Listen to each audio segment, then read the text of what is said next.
नई creative properties create कर सकें, डेवलप कर सकें और अपनी खुद की आईपी राइट्स हो। इस थॉट प्रोसेस के साथ और टेक्नोलॉजी में हम लोग लीडरशिप लें, रिसर्च एंड डेवलपमेंट, स्टार्टअप्स के लिए, एकेडेमिया के लिए, सब के लिए एक प्रॉपर इकोसिस्टम बने और ये इंडस्ट्री ड्रिवन हो। जैसे गतिशक्ति विश्वविद्यालय आपने देखा, पूरा प्रैक्टिकली इंडस्ट्री ड्रिवन है। इंडस्ट्री ऐसे कोर्सेज उसमें डेवलप कर रही है जिससे कि स्टूडेंट्स को एब्सोल्युटली 6th सेमेस्टर के आते आते जॉब ऑफर्स मिल जाएं और जो स्टार्टअप्स करना चाहें उनको इंटर्नशिप और मेंटोरशिप मिल जाए।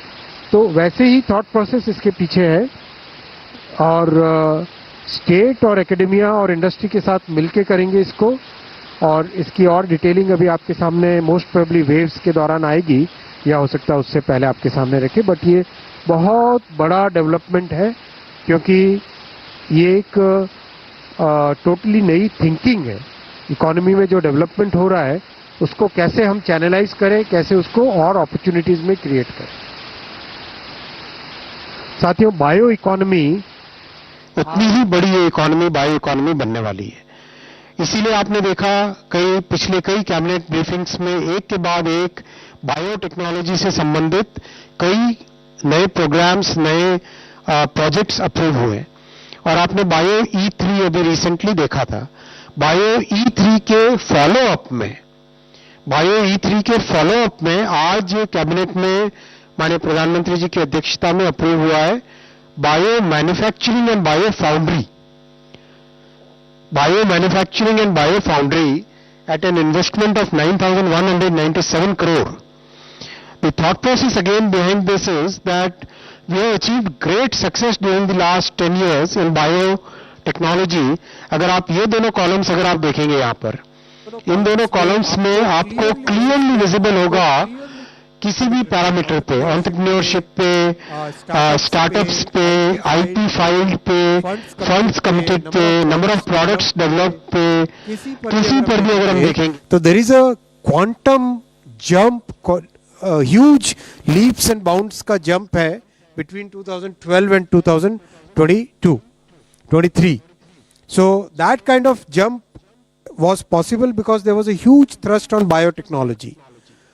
Various programs were created to support that. And now we are seeing that a large number of development is happening in the tier 2 and tier 3 cities. आप देखो करीब करीब tier 2 और tier 3 is today practically more than tier 1. इतना बड़ा ये change आ रहा है कि wide spread development of biotechnology, इसीलिए इसमें एक ज़रूरी थी कि नेक्स्ट स्टेप ले लिया जाए अभी, और नेक्स्ट स्टेप लिया है bio manufacturing and bio foundry का। बायो E3 में जो 6 कंपोनेंट आपके सामने रखे थे, उन सब के लिए मैन्युफैक्चरिंग की फैसिलिटी, और ये कैसे होगी अगर आप सरल भाषा में इसको समझें तो मान लो किसी ने एक मॉलिक्यूल या कोई ऐसा डेवलप किया, एक नई बायोटेक्नोलॉजी की चीज़ डेवलप की, फ्यू मिलीलीटर्स लेबोरेटरी में उसको डेवलप किया, अब उसको टेस्ट करना है। तो टेस्ट करने के लिए कैसे करेंगे? टेस्ट करने के लिए आपको कोई ना कोई एक लैब चाहिए, एक मैन्युफैक्चरिंग फैसिलिटी। जैसे एग्जांपल अगर दें तो सेमीकंडक्टर का एग्जांपल दें तो जैसे मोहाली की लैब है, तो मोहाली की लैब में कोई सेमीकंडक्टर का प्रोडक्ट अगर डेवलप हुआ तो उसको वहाँ पे टेप आउट किया जा सकता है, राइट। सिमिलरली इसमें फाउंड्री डेवलप करेंगे जिसमें किसी भी इन सब एलिमेंट्स में कोई भी अगर टेक्नोलॉजी डेवलप करता है कोई स्टार्टअप या कोई एकेडेमिया, तो उसको लैब के बाद में जो नेक्स्ट लेवल लाना है उसके लिए फाउंड्री में सपोर्ट मिलेगा। ये कॉमन फैसिलिटी होगी, जिस कॉमन फैसिलिटी में कोई भी स्टार्टअप एकेडेमिया कोई भी आके अपना प्रोडक्ट को टेस्ट कर सकता है और उसको स्केल अप करने में उससे मदद मिलेगी। अगर इसके पीछे जो नंबर्स हैं, इन द सेंस कि ये आज बायो इकोनॉमी में देश कैसे लीडरशिप ले रहा है, उसके पीछे के जो अचीवमेंट्स हैं, वो अचीवमेंट्स अगर आप देखें तो 1920 से लेकर 2023 तक significant achievements हैं, and that is why the entire world is today looking at India as one big country in which the talent can be channelized towards development of more biotechnology products and solutions. इसीलिए आज इस programme को approve किया है cabinet ने at an investment of 9,197 crore. एक बहुत अच्छा इसका एग्जांपल है समझने के पॉइंट ऑफ व्यू से, कोविड की वैक्सीन. तो कोविड की वैक्सीन जिस तरह से डेवलप हुई थी, लैब में डेवलप होना, उसको फाउंड्री में लाना और फिर मैन्युफैक्चरिंग में लेके जाना, तो ये एक अच्छा एग्जांपल आपके सामने रखा है. मैं आता हूँ लास्ट पॉइंट. आज यूनियन कैबिनेट में माननीय प्रधानमंत्री श्री नरेंद्र मोदी जी ने, एनडीए की सरकार ने वन नेशन वन इलेक्शन में जो हाई लेवल कमेटी की रिकमेंडेशंस थी उसको एक्सेप्ट किया है. High level committee recommendations on one nation one election, on simultaneous elections, those recommendations have been accepted today by the union cabinet. And as you are aware, 1951 से 1967 तक election simultaneously होते थे. उसके बाद में 1999 में लॉ कमीशन ने अपनी 170th रिपोर्ट में रिकमेंड किया था कि one election to Lok Sabha and all legislative assemblies in 5 years होना चाहिए, जिससे कि देश में डेवलपमेंट चलता रहे. जो बहुत सारा खर्चा होता है इलेक्शंस के कारण वो ना हो. बहुत सारा लॉ एंड ऑर्डर और क्रिमिनल जस्टिस सिस्टम जो बाधित हो जाता है, because policeman are totally deployed in maintaining the election law and order, वो सब जो बड़ा एक बहुत बड़ा एक डिसरप्शन रहता है वो ना हो. और एक तरीके से जो आज का यूथ है और आज का जो भारत है, जिसकी एक एस्पिरेशन है कि डेवलपमेंट तेजी से हो, चाहे इंफ्रास्ट्रक्चर का हो, चाहे एजुकेशन का हो, हेल्थ केयर का हो, चाहे एम्प्लॉयमेंट अपॉर्चुनिटीज़ का हो, चाहे मैन्युफैक्चरिंग का हो, उसमें इलेक्शन के प्रोसेस से बार बार जो बीच में एक तरीके से उन सब को एक स्मूथ तरीके से डेवलपमेंट चलता रहे. और इस पॉइंट ऑफ व्यू से बार बार ये रिकमेंडेशन, ये सजेशन देश में जगह जगह से अलग अलग फोरम से आया है. पार्लियामेंट्री कमेटी ने भी 2015 में अपनी 79th रिपोर्ट में कहा था गवर्नमेंट को कि suggest methods for simultaneous elections in 2 phases. इसीलिए हाई लेवल कमेटी गठित की गई थी under the chairmanship of Shri Ramnath Kovind ji, the former President of India, and that committee extensively consulted a broad spectrum of stakeholders, including political parties, judges, constitutional experts, large number of experts from various fields. इन सब के extensive consultation के बाद में एक report submit की थी. वो report आपको ऑनलाइन अवेलेबल है, ये वेबसाइट आपके सामने रखा हुआ है और आप यहाँ से ऑफिशियल वेबसाइट से डाउनलोड करना. Cyber security is more important, right?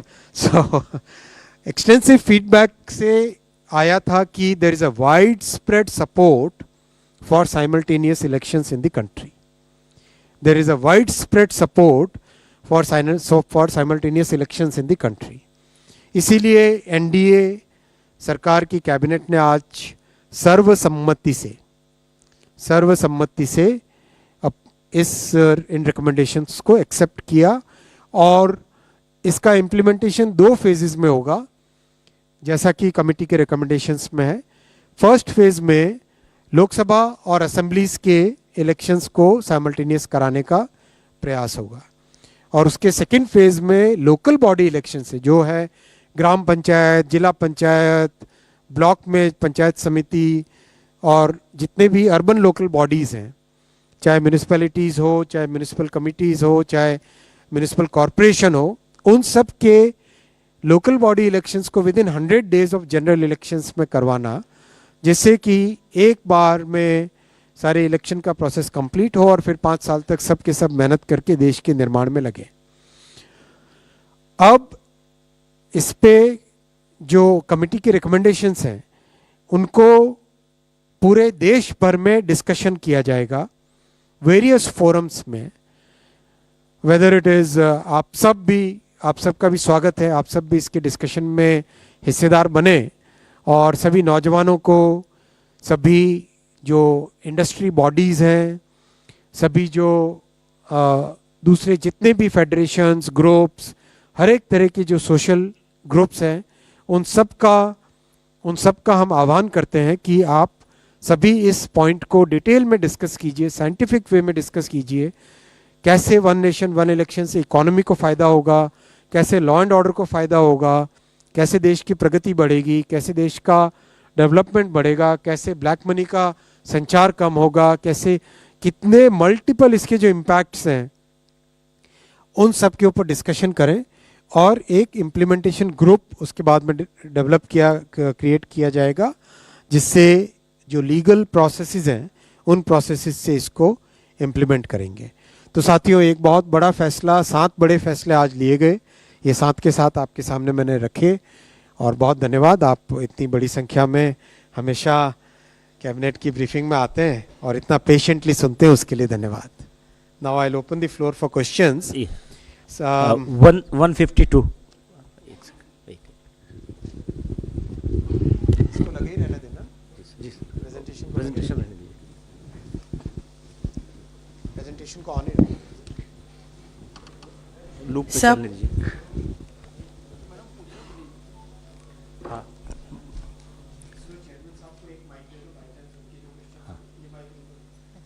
वो दे रहा है। हाँ, पूछिए। Sir, Pragya from Times Now. Sir, this is regarding one nation, one election. Obviously, you need to amend the constitution when it comes to one nation, one election. While you do not need ratification by the states when it comes to Lok Sabha and assembly elections to be held together, but for other things like municipality, you need ratification by states, at least 50% of them. How will you conduct that, and when is the process?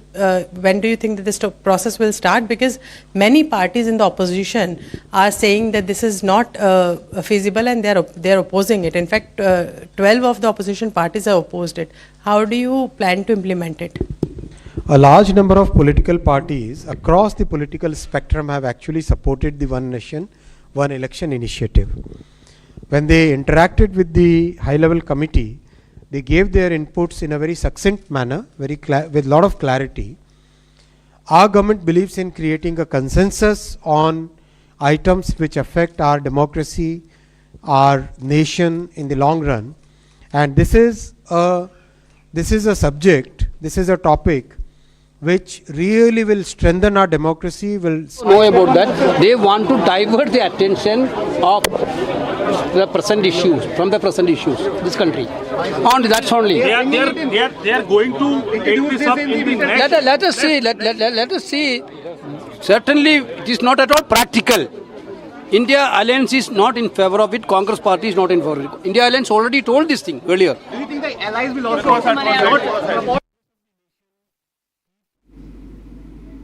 from the youth, from various sections of the society.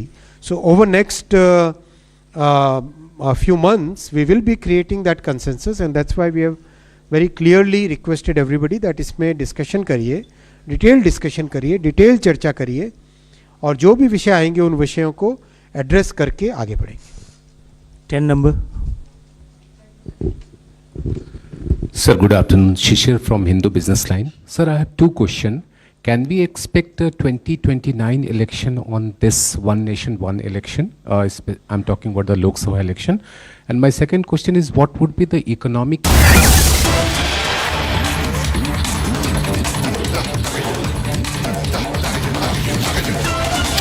All right, that was the Minister of Information and Broadcasting, Ashwini Vaishnaw, briefing of the cabinet decision of one nation, one poll being accepted by the cabinet, but the Indie bloc not in favor of one nation, one poll, in fact, has taken a position clearly that they are going to oppose the Modi cabinet decision. And we have Sardar R.P. Singh of the BJP joining us over the phone. And R.P. Singh, it is clear that within not even hours, in fact, minutes of the announcement of the cabinet approving of one nation, one poll, the Indie bloc has come out and said that they are not going to accept it. Are you going to face a lot of difficulties in the parliament when the bill comes in? R.P. Singh.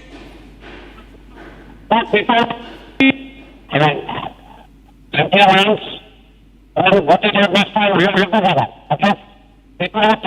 audio issue there, some audio issue there. We are getting some audio issue that was, we'll try and connect again to get a reaction how the BJP is going to handle this opposition bloc digging its heels and deciding that they are not going to accept the one nation, one poll. I believe we are getting Congress President Mallikarjun Kharge reaction also. Let's play it out. हम तो उसको नहीं मानते, ये नहीं चलने वाला है डेमोक्रेसी में। ये डेमोक्रेसी को टिकाना है तो जब जब चाहिए तब इलेक्शन करना पड़ेगा। इसी सत्र में ला रहे हैं, शीतकालीन सत्र में। थोड़ा पीछे सर, गाड़ी चलेगी सर, चले गाड़ी चलेगी नहीं हम ओके ओके। हम तो उसको नहीं मानते, ये नहीं चलने वाला है डेमोक्रेसी में। ये डेमोक्रेसी को टिकाना है तो जब जब चाहिए तब इलेक्शन करना पड़ेगा। इसी सत्र में ला रहे हैं, शीतकालीन सत्र में। थोड़ा पीछे सर, गाड़ी चलेगी सर, चले गाड़ी चलेगी नहीं हम okay okay. Action to the cabinet, Modi cabinet decision, which just a while back has cleared one nation, one election report of Ramnath Kovind panel. Remember the high-level committee that was set up in the month of September last year, exactly a year back, and the panel had submitted its report a couple of months back to the President of India. The committee report came up for review by the cabinet, and the cabinet has approved it. What we are getting to hear is that most likely now the law ministry would form a bill and write a bill, and the bill would be brought in the parliament, winter session of parliament, with the proposal of implementing one nation, one election across the country. This one nation, one poll, or one nation, one election essentially means that once the bill becomes a law in India, the general election to the Lok Sabha would also have all the state assembly elections also happening together. And this was in fact the case for the first three general elections in 1952, 1957 and 1962. And subsequently, because a lot of state governments were dismissed by the use or abuse of Article 356, we had a situation where it got so fractured that every couple of months there is one election or the other happening. Opposition, of course, deciding to oppose it and not accept one nation, one election, obviously, which means that the government would have to see how it manages to pass the bill in parliament. But let's listen into Cabinet Minister and spokesperson of the Modi cabinet, Ashwini Vaishnaw, when he briefed the media about the decision that the cabinet had approved one nation, one election. आज union cabinet में माननीय प्रधानमंत्री श्री नरेंद्र मोदी जी ने NDA की सरकार ने one nation one election में जो हाई लेवल कमेटी की रिकमेंडेशंस थी उसको एक्सेप्ट किया है। High level committee recommendations on one nation, one election, on simultaneous elections, that those recommendations have been accepted today by the Union Cabinet. And as you are aware, 1951 से 1967 तक election simultaneously होते थे। उसके बाद में 1999 में लॉ कमीशन ने अपनी 170th रिपोर्ट में रिकमेंड किया था कि one election to Lok Sabha and all legislative assemblies in 5 years होना चाहिए, जिससे कि देश में डेवलपमेंट चलता रहे। जो बहुत सारा खर्चा होता है इलेक्शंस के कारण वो न हो, बहुत सारा लॉ एंड ऑर्डर और क्रिमिनल जस्टिस सिस्टम जो बाधित हो जाता है, because policeman are totally deployed in maintaining the election law and order, वो सब जो बड़ा एक मिशन बहुत बड़ा। Okay, that was Union Cabinet Minister Ashwini Vaishnaw briefing about the Modi cabinet decision of accepting the Ramnath Kovind panel report on one nation, one election. Of course, now bill will have to be brought in, and it's likely that it will come in the winter session of Parliament. But opposition, of course, not agreeing with this. We had Mallikarjun Kharge earlier, and now Rashid Alvi of the Congress party reacting. Hello. Mr. Alvi, if you are getting me, On what grounds are you opposing, or is the Congress party opposing the one nation, one poll principle which has been accepted by the Modi government? Actually, there is no problem. But important thing is whether there is any blueprint. How will they conduct the election, both the elections together? Up to 1967, it is all right. Parliament and assemblies were together. But when if any government, BJP government or Congress government loses the majority, then what will happen? What is the solution of this? This government is just playing with the democracy. You are talking about the recommendations of the highest committee. Whether you have circulated these recommendations to the opposition leaders, all political parties, not at all. What are you going to do? At least you should take all opposition parties together in confidence. It is the habit of this government.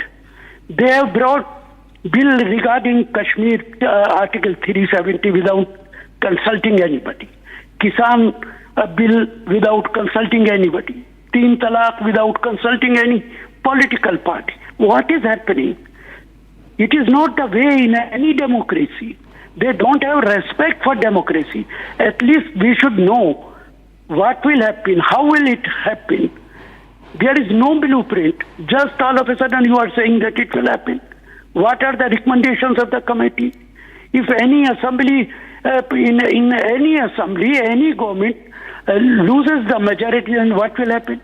Whether it will continue like this? So there are so many questions. It is the government, it is its responsibility to answer all these questions.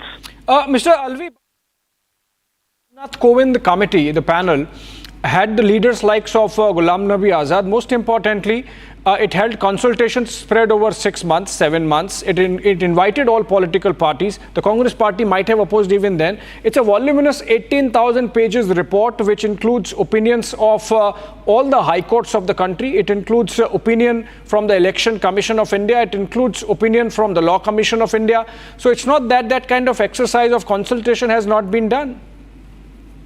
Law Commission has already given its report against a uniform civil code. Whether government has accepted it. Why you are saying that all the reports of Law Commission is going to be accepted by the government? Because they think it should be done. So it is a government argument that Law Commission has also recommended. At least we should know, why are you not preparing a blueprint? Why are you not taking all opposition parties in confidence? This is the way, when it was our government, we used to consult opposition parties, BJP political party, and only if there is needed in any bill, we used to do it. Arun Jaitley used to be called upon by our parliamentary affairs minister. Right. So this is not the way that without taking anybody in confidence you are doing all this. But if they take you into confidence, if they again consult you, would you be willing, Mr. Alvi? Would the Congress rethink on its position? The proper way is prepare blueprint. Then you invite all political parties, discuss with them whether it is possible or it is not possible. Then there should be some consensus among all of them. Then you can bring bill. There is no dictatorship in the country. That just you have decided Modi Sahib will do everything. 90% BJP leaders, they do not know what will happen. I challenge all of them. Okay, let me take this. Let me take your challenge. Mr. Alvi, let me take your challenge to Charu Pragya of the BJP. She is national spokesperson of the party. Charu, Mr. Alvi of the Congress is saying that you have not done the kind of consultation that were needed to make this very important, big, major decision on your own. Maybe you should have consulted more, is the view of the Congress in dismissing one nation, one election as a principle. Good afternoon, and I'm delighted today that one nation, one election has got the cabinet nod. Now, to put things in perspective for the Congress leader, let me just list out elections that have happened in India in 1 year. I'm only talking about a span of approximately 1 year. Nagaland, Meghalaya, Tripura, Karnataka, Mizoram, Chhattisgarh, Madhya Pradesh, Rajasthan, Telangana, Andhra Pradesh, Arunachal Pradesh, Sikkim, Odisha. And after that, now we have ongoing elections in Jammu and Kashmir, next Haryana, Maharashtra, Jharkhand, we have Delhi very early next year, and in the middle of all of this, we also had the Lok Sabha 2024 general elections. So if you look at the sheer number of elections that have happened in merely 1 year, one nation, one election is not an impossibility. It is in fact pretty much within reach. And to imagine if we can conduct all these elections together, where the personnel is deployed once, where the expenditure is done once, where governance is paused only once because all political parties get busy with electioneering. Imagine how much benefit it will bring to the people of India. Also, let's not forget that India started with one nation, one elections. Obviously, because of several reasons, by elections, government falling, this routine got changed over decades. We can come back to it, and I'm sure when a report is 18,000 pages long, it has made way for every single contingency. I'm waiting to flip through it and figure out what are the other details that have been listed. But from a very broad point of view, I think this is the best news for our nation. But Charu, you think, but it's still going to be an uphill task to convince, forget about the principal opposition party, the Congress, even the smaller parties, the support of whom you might need, Charu, because remember, in such a huge decision, which impacts the entire system of governance in the country, all the state governments, obviously you need not just the NDA allies, but even some of the parties in the opposition space also with you. And they have not been in agreement in principle. So you think it's going to be a huge exercise for the BJP as a party and the Modi government, of course, also to make an outreach to the opposition and to convince them about the significance of this decision and hence increase its acceptability? You're absolutely right. Usually the opposition decides to oppose things only because BJP is talking about it. But we have a great track record of convincing the opposition on very difficult tasks.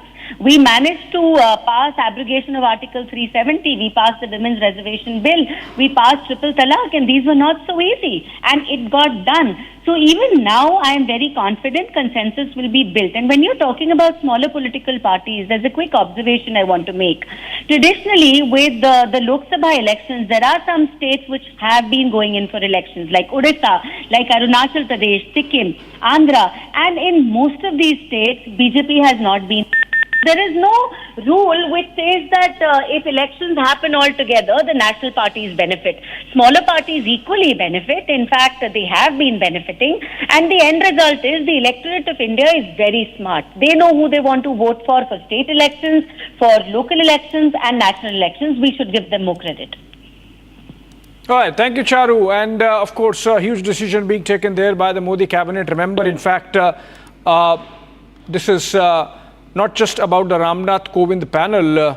In fact, we have had the department-related Parliamentary Standing Committee on Personnel, Public Grievances, Law and Justice, which in its 79th report on feasibility of holding simultaneous elections to the House of People, which is Lok Sabha and the state assemblies, submitted in December of 2015, had also examined the matter and in fact gone on to recommend or went on to recommend an alternative and practical method of holding simultaneous elections in 2 phases. And that's exactly what the Ramnath Kovind panel has also recommended. And that's what Minister Ashwini Vaishnaw announced a while back, that it would be done in 2 phases. First, the Lok Sabha and the state assemblies. Then, of course, the district level, the panchayats and the district level exercise of democracy. So I think this is a huge development in terms of electoral reforms in the country, in terms of making our democracy more attuned to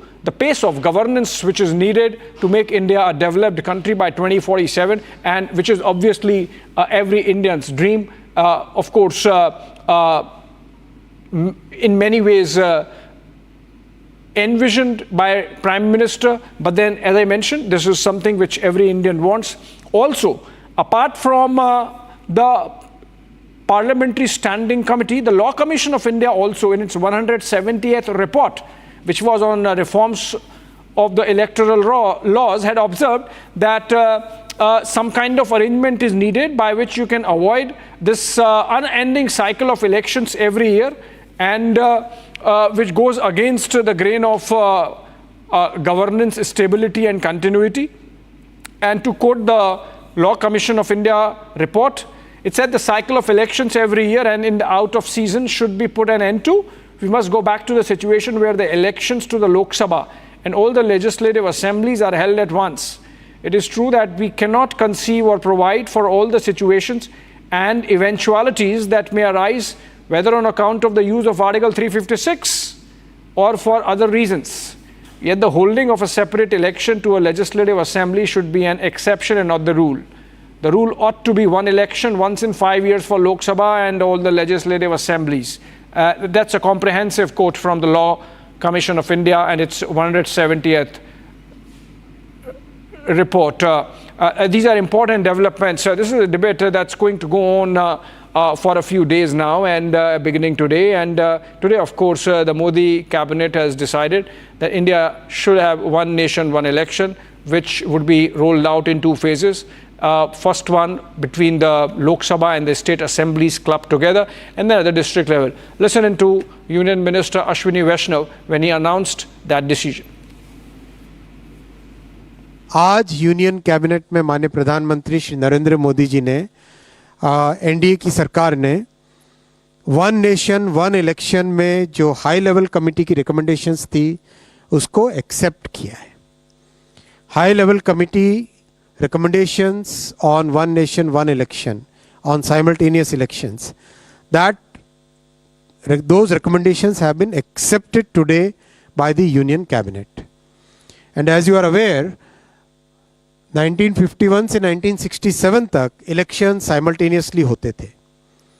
उसके बाद में 1999 में law commission ने अपनी 170th report में recommend किया था कि one election to Lok Sabha and all legislative assemblies in 5 years होना चाहिए, जिससे कि देश में डेवलपमेंट चलता रहे. जो बहुत सारा खर्चा होता है इलेक्शंस के कारण वो ना हो. बहुत सारा लॉ एंड ऑर्डर और क्रिमिनल जस्टिस सिस्टम जो बाधित हो जाता है, because policeman are totally deployed in maintaining the election law and order, वो सब जो बड़ा एक बहुत बड़ा एक डिसरप्शन रहता है वो ना हो. और एक तरीके से जो आज का यूथ है और आज का जो भारत है, जिसकी एक एस्पिरेशन है कि डेवलपमेंट तेज़ी से हो, चाहे इंफ्रास्ट्रक्चर का हो, चाहे एजुकेशन का हो, हेल्थ केयर का हो, चाहे एम्प्लॉयमेंट अपॉर्चुनिटीज़ का हो, चाहे मैन्युफैक्चरिंग का हो, उसमें इलेक्शन के प्रोसेस से बार बार जो बीच में एक तरीके से उन सब को एक स्मूथ तरीके से डेवलपमेंट चलता रहे. और इस पॉइंट ऑफ व्यू से बार बार ये रिकमेंडेशन, ये सजेशन देश में जगह जगह से अलग अलग फोरम से आया है.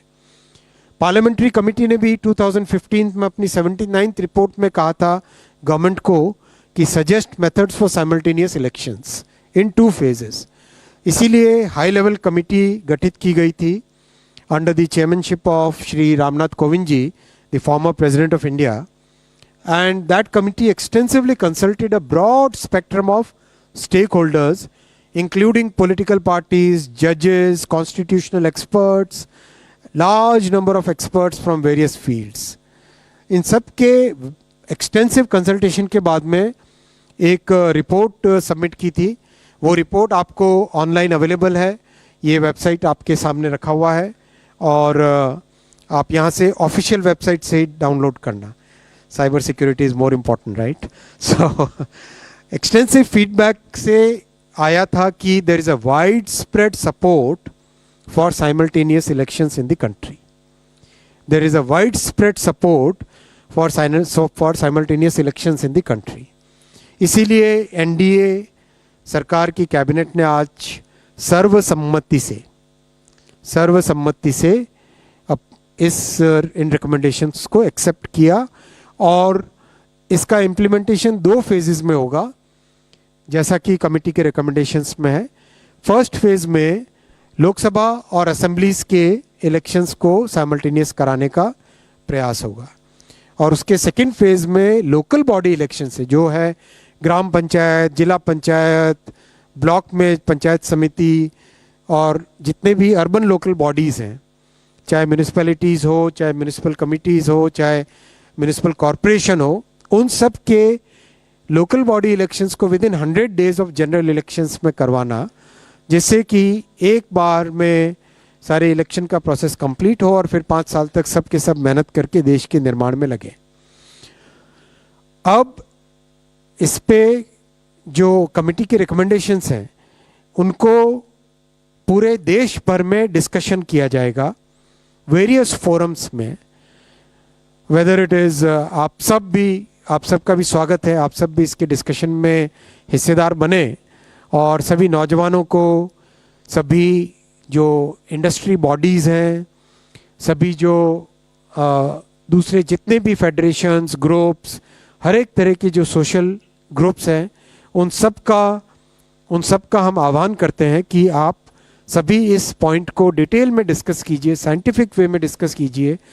कैसे वन नेशन वन इलेक्शन से इकोनॉमी को फ़ायदा होगा, कैसे लॉ एंड ऑर्डर को फ़ायदा होगा, कैसे देश की प्रगति बढ़ेगी, कैसे देश का डेवलपमेंट बढ़ेगा, कैसे ब्लैक मनी का संचार कम होगा, कैसे कितने मल्टीपल इसके जो इम्पैक्ट्स हैं। समय पर फोर्सेस का डिप्लॉयमेंट, जो जिन अर्धसैनिक और राज्य पुलिस बल की तैनाती होती है, वो भी बेहतर सुचारू तरीके से इसे किया जा सकेगा। कुल मिलाकर के ये एक कालजयी निर्णय है और कैबिनेट के इस फैसले से अब यह मार्ग प्रशस्त हो गया है कि देश में विधानसभा और लोकसभा के चुनाव भविष्य में जब होंगे तो एक साथ कराए जाने का रास्ता तय हो गया है। क्या आपको लगता है कि जो अपोजिशन के लोग हैं इसका विरोध भी कर सकते हैं? देखिए, ये 32 पॉलिटिकल पार्टीज ने इसका समर्थन किया है, 15 पॉलिटिकल पार्टीज इसके खिलाफ रहे हैं। जो राजनीतिक परिदृश्य है बिल्कुल स्पष्ट है कि संसद की मंजूरी बेहद।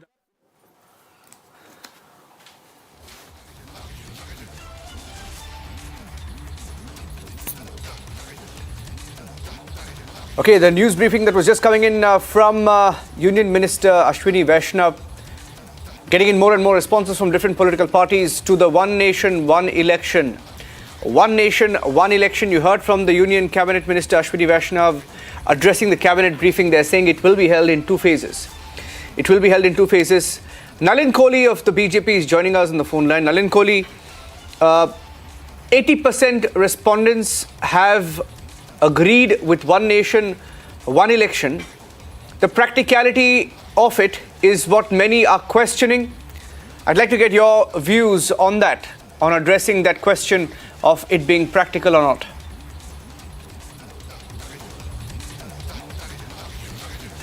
I think I've lost the line with Nalin Kohli there. Lost the line with Nalin Kohli. We'll try and reconnect with him. We're getting in back-to-back responses from different political parties. In fact, just had a response coming in also from the AIMIM. Asaduddin Owaisi obviously opposing it. Anything that the government does, he opposes that. And he's saying that he consistently opposes and has opposed One Nation, One Elections because it's a solution in search of a problem. Congress party and the Indie bloc has opposed One Nation, One Election. So we're trying to get more details. One from 1951 to 1967 in India. All right. हार दिखाई दे रही है उनको। जम्मू कश्मीर में भी, हरियाणा में भी बुरी तरीके से पिट रहे हैं। जहां उपचुनाव हो रहे हैं उनमें भी भाजपा को हार दिखाई दे रही है। और भाजपा को ये भी लग रहा है, मुझे जानकारी मिली है कि आरएसएस के शीर्ष चर्निंग कैंप में भी ये बात उभर के आई थी कि महाराष्ट्र और झारखंड भी हारने जा रहे हैं। अब तो सक्सेसिव एक के बाद एक राज्य में जो हार दिखाई दे रही है भाजपा को, उससे ध्यान हटाने के लिए और ये इस तरीके का प्रपंच रचा गया है। और ये 2 हिसाब से भी, एक तो आज देश की राजनीतिक पॉलिटिकल स्ट्रक्चर में बहुत बड़ा बदलाव आ गया है। ये पहले जब ऐसा चुनाव होते थे वो स्थिति आज नहीं है। आज कई जगह मिली जुली सरकारें हैं, कई जगह क्षेत्रीय दलों की सरकारें हैं, अलग अलग भिन्न भिन्न मतों की सरकारें हैं। और उन सरकारों के अपने तरीके के एजेंडाज हैं।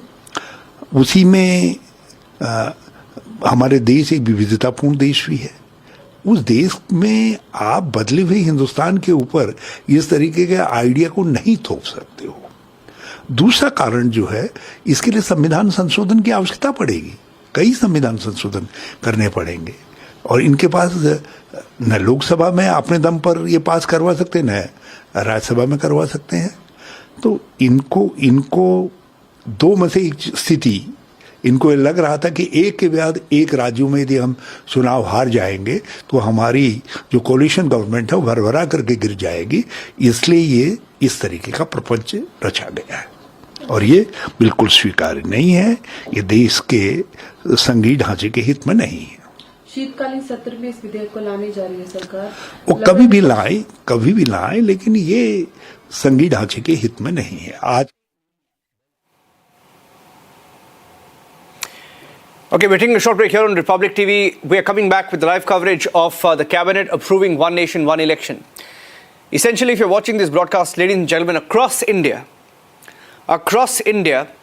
there is a possibility of elections happening simultaneously at the center, in states, for local bodies, for urban bodies, all of that coming very soon. We'll take a short break, back with the live coverage. More details when we come back. The different political reactions also coming in when we come back, ladies and gentlemen.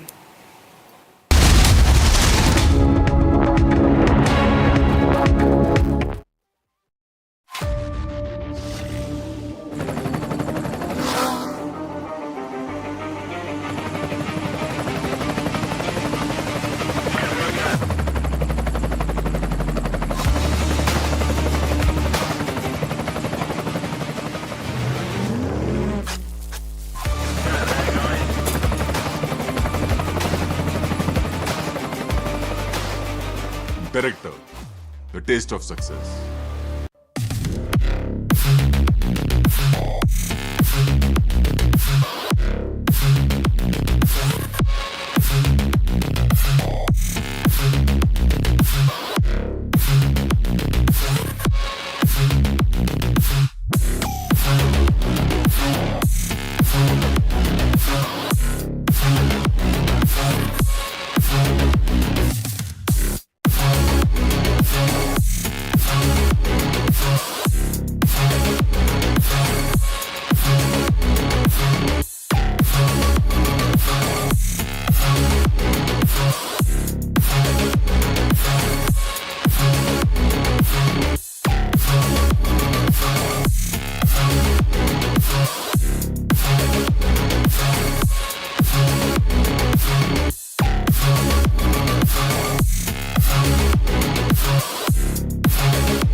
From Asia's largest news headquarters,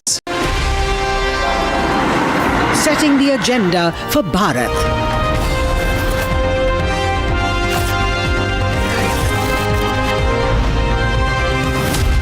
You're watching Republic.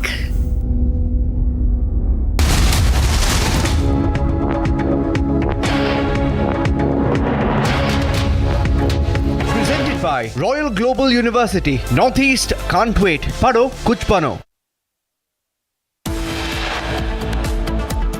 NDA सरकार की cabinet ने आज सर्वसम्मति से इन recommendations को accept किया और इसका इम्प्लीमेंटेशन 2 फेजेस में होगा.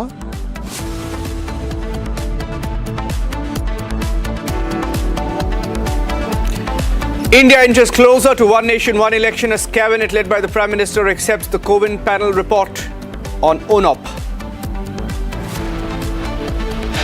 हम तो उसको नहीं मानते, ये नहीं चलने वाला है डेमोक्रेसी में. ये डेमोक्रेसी को टिकाना है तो जब जब चाहिए तब इलेक्शन करना पड़ेगा.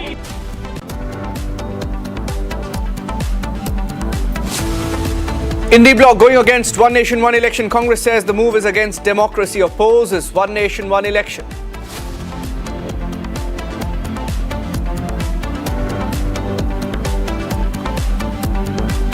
India serves notice to Pakistan, demands modification of the Indus Water Treaty.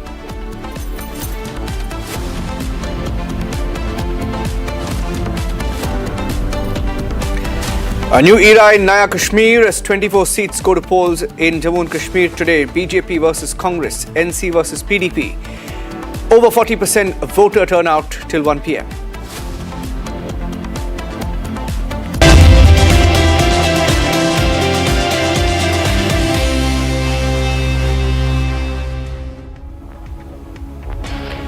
Talks and terror don't go hand in hand has been India's position on Pakistan for many years now. Ladies and gentlemen, India has made a significant move, serving a notice to Pakistan on the Indus Water Treaty.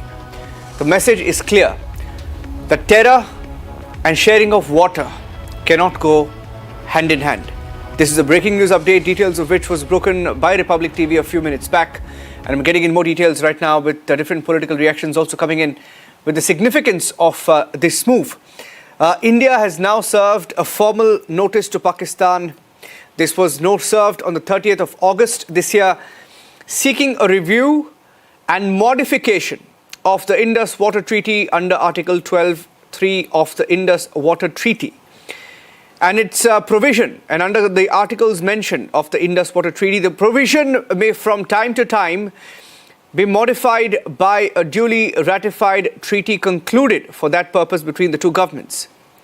And India's notification also highlights fundamental, unforeseen changes in circumstances, according to the handout of the government, unforeseen changes in circumstances that may require a reassessment of obligations under various articles of the treaty.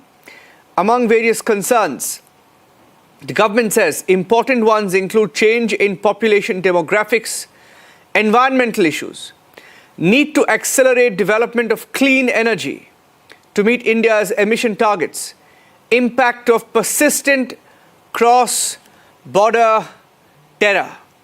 That's the news point. Impact of persistent cross-border terror, etc. I have with us this evening Major General Shashi Asthana joining us live on what this means for both India and Pakistan. General Asthana, it has been India's stated position. In fact, many felt that India was going soft with Pakistan vis-a-vis the Indus Water Treaty. I think it's time to do the tough talk, which we are doing again. Do you think, and I think we also have Major General K.K. Sinha also on the broadcast. General Asthana, if I can get your view first on this move of the government to issue a formal notice to Pakistan on the Indus Water Treaty, sir. See, it's not tough talk. It's a genuine requirement of India, which is being projected. And for that, Pakistan has been notified appropriately. See, this treaty, for the benefit of the viewers, I must say, in 1960, this treaty was signed between the two countries. We are the upper riparian state, and Pakistan happens to be the lower riparian state. And the treaty decided that 3 rivers, which are the northern rivers, that is Indus, Chenab, Jhelum, their water will be shared with Pakistan in a manner that it is a non-consumptive, and we have adequate water for agriculture and domestic. And we generally agreed that we will certainly use 20% of the water at that point of time. And as per the article which you mentioned, this share can also be changed between the two governments depending upon various reasons which you just enumerated, change in population, demography, environmental conditions, clean energy, as well as agriculture and all other domestic requirements. So this is the position. But what had happened is, this also lays down, the treaty lays down that it's a three-step process. Now, in that three-step, both the governments are supposed to put their commissioners, and then they are supposed to discuss it out. And if need be, a neutral or the neutral observers can come from World Bank, which actually brokered this treaty. There is no other involvement of World Bank as far as this treaty is concerned. Now, considering that, the stage 1 and 2 and 3 must be initially crossed. So that means we both must talk. Pakistan in past has been must go to World Bank. Now it doesn't make any sense that you should go to World Bank. You should first talk to us. And the point is, there were a couple of observations which they had raised regarding the two dams, one on Kishan Ganga River and one other was on Ratle Hydro Energy Dam. Now, both the dams are run-of-the-mill kind of project. They are non-consumptive in a manner that whatever water is put to move the turbines, that water flows down and then goes to Pakistan. So no water is wasted out. In fact, India had been very considerate in a manner that we had been using much lesser share of water than what is entitled to us by this treaty. The only thing is, in the recent past, we have said that we will start using full water which is required, which is entitled to us, and that is where Pakistan is crying.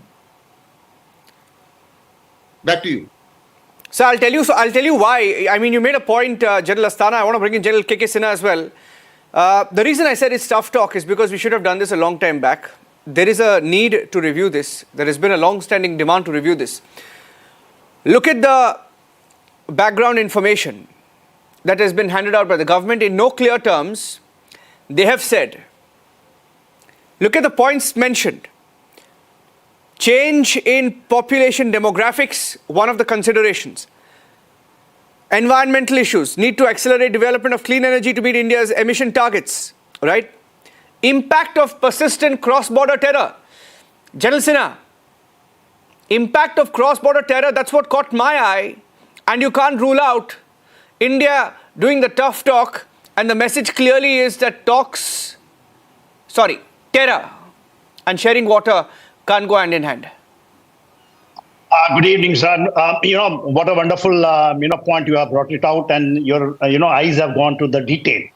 See, the Indus Water Treaty, when it signed on 19 September 1960, in 1960, broke by the World Bank has brought it out.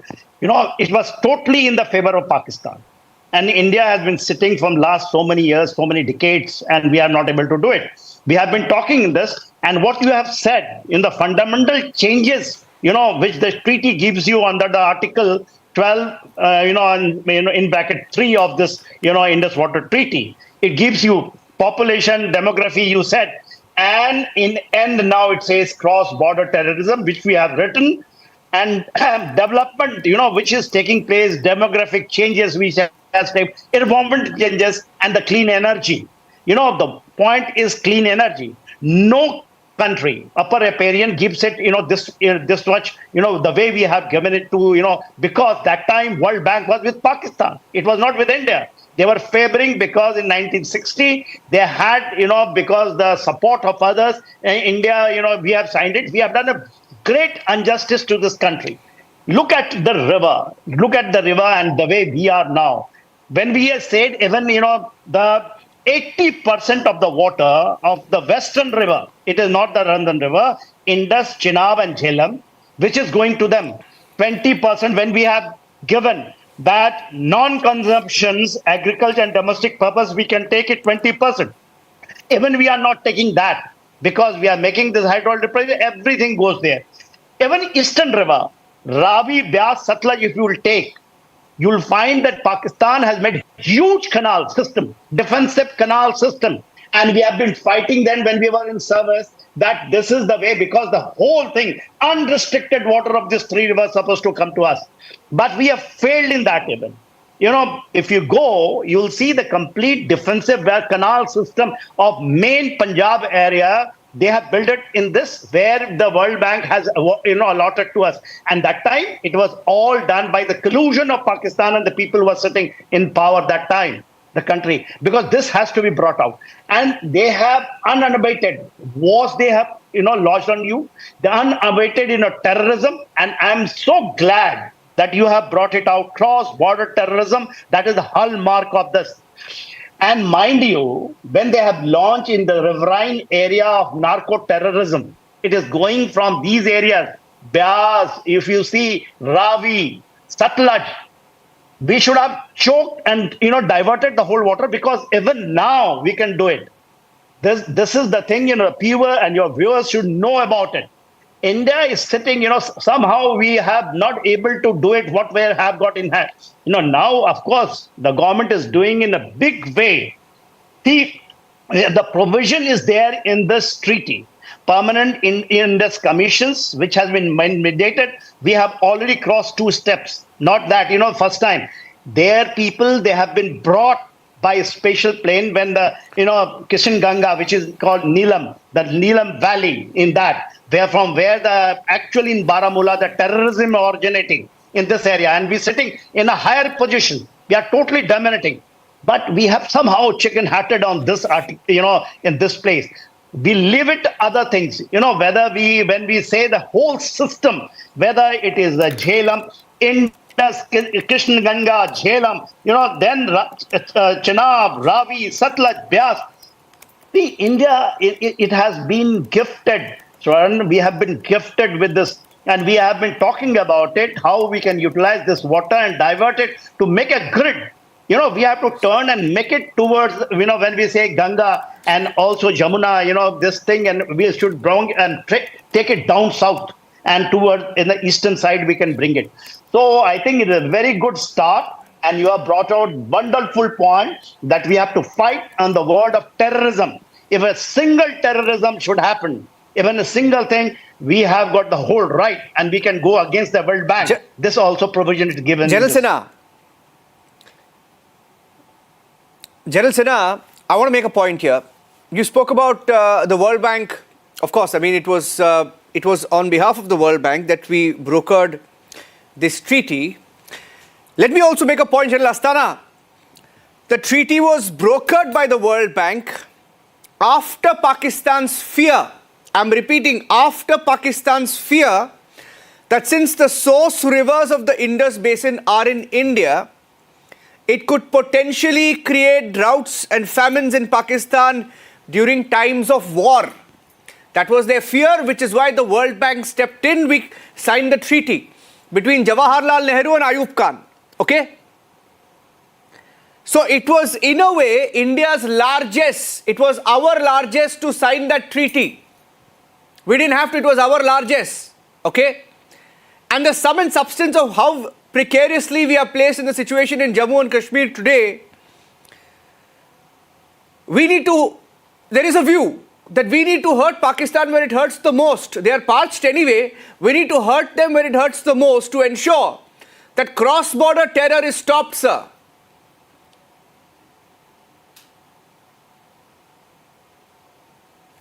General Astana. See, water being used as a leverage by China on us. They have not got into any treaty. Why World Bank, you rightly mentioned, and I totally agree with you. Why World Bank was favoring Pakistan? Because the West was favoring Pakistan at that point of time, and the Americans were behind Pakistan all these years. So therefore, you would see that World Bank was concerned, and this treaty, it was, whether you call it magnanimity or you call it ignorance, whatever you call it, the fact is that we did sign this treaty. Now the point is, certainly water is a leverage which we must use.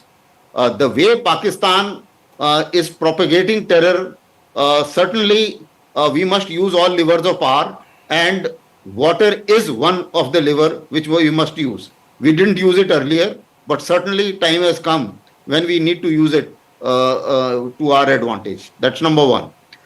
Number two, you would find that India still has been so magnanimous in our approach that even during wars, we have not abrogated this treaty. We fought so many wars, we didn't abrogate.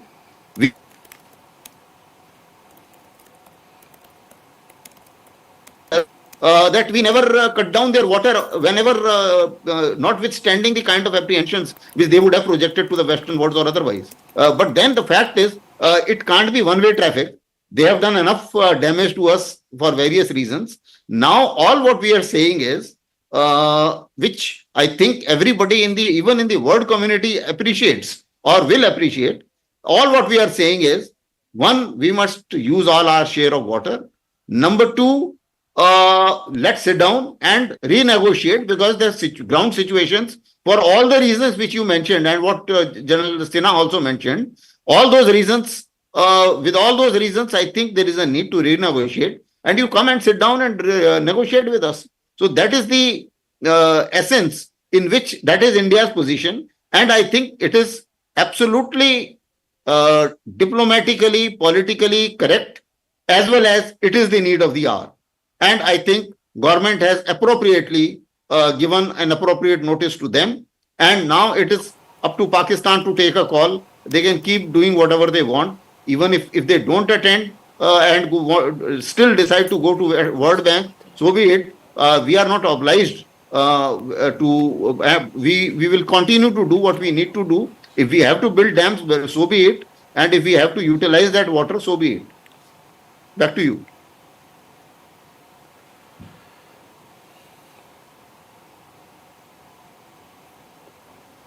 Back to you. Can you hear me? Sir, and let me make one more point. General Sinha, I just lost your audio there. Sorry, there was a little bit of a problem in the audio connection, but I want to make a very, very important point. If you read the preamble of the treaty, General Sinha, what many people don't know, and if you go into the details of this treaty, you go to the preamble of the treaty, sir. The preamble of the treaty establishes how it was a goodwill gesture. I'm repeating the words, keywords. Goodwill gesture. And look at how Pakistan has violated that. Year after year, decade after decade, they have violated the fact that we signed it as a goodwill gesture, right? By way of terror. Look at the data on the number of attacks since we signed it, right? General Sinha? Yes, sir. There's no reason why we shouldn't have done this earlier, General Sinha. Yeah, this is what the dilemma is. You know, even when I was in service and I was commanding one of the brigade in Fazilka, this is the area where this, the river system gets into, and there is a hydroelectric project in there of Pakistan, a huge dam. You know, and in Fazilka also, that time when I raised this issue, I was told it is Ethiopian ideas. Even like, the military, the Ethiopian, because the three river, we are talking about three river which is on the western side. We are talking about the river which is in the further south. Those river, even the World Bank has, we have, when we said, not a single drop of water we are obliged to give it to Pakistan. In Electoral Canal, which is next to Lahore, in 1965 war, there, that time we were sitting on the Electoral Canal. My battalion, that time, 4-6, Chhattisgarh, the famous Saragadi battalion, was sitting over there at Barki, and we withdrew because they had huge differences. So, your viewers should know about it, that, goodwill gesture and the cost of the life and the sacrifice of the people. Even today, when we are talking about in the Ravi, if you know, we have got the famous shrine which was opened in 2019, that, Gurudwara is there on the Ravi River. If we'll dry it up, India can have that, that area which is in our area. But you require to have the guts, not political guts, but a gut which is a statesmanship, because we have got, you can't become, like this, to have a country which is giving you 1,000 cut, but we keep giving it back to them because the goodwill gesture, the preamble says, that's because preamble says. We have to be, and these things are there. Water war is a thesis which I have written, which we can unleash without a single soul doing firing around. We can put Pakistan on the knees, but we have never done it. Now, a good thing that is coming up, And of course, this government is doing a tremendous job because we are doing it with the western rivers, Indus, Chenab, and Jhelum. But the river, which is basically we are doing it with the Prime Minister was trying to, last time to have this thing. It was the Neelam Valley. I will bring at it again. It is a Pakal, Dual and Lower Kalani area where this dam was supposed to come up. That area is the part of your Krishan Ganga, which we call it Krishan Ganga. They call it Neelam Valley. The whole terrorism in the northern Kashmir, North Kashmir, originates from there. If we will dry it up and we are sitting on and take the water, just bring it down and join it with the Chenab, Jhelum and make a corridor. We have not done it. We are supposed to do it. And I am very good that you have started. People will go through and understand what actually I am talking about. Absolutely. Sir, this is a very, very big move. And I'd like to, at this point, thank both General Asthana and General Sinha. I have to take a short break right now. And I'm coming back with more details of One Nation, One Election. That's another historic approval that's come in from the cabinet. While we stay on this Indus Water Treaty, many have argued over the years, sir. Many have argued over the years. And let's look at a simple point that with climate change, we've had to address concerns and requirement of water for our own people. So it's time that we review it. That's the overall opinion over the years, and it's up for review now. Notice into Pakistan. When we come back, more on the One Nation, One Election, One Nation, One Poll. Likely to be a reality in this term. Stay tuned.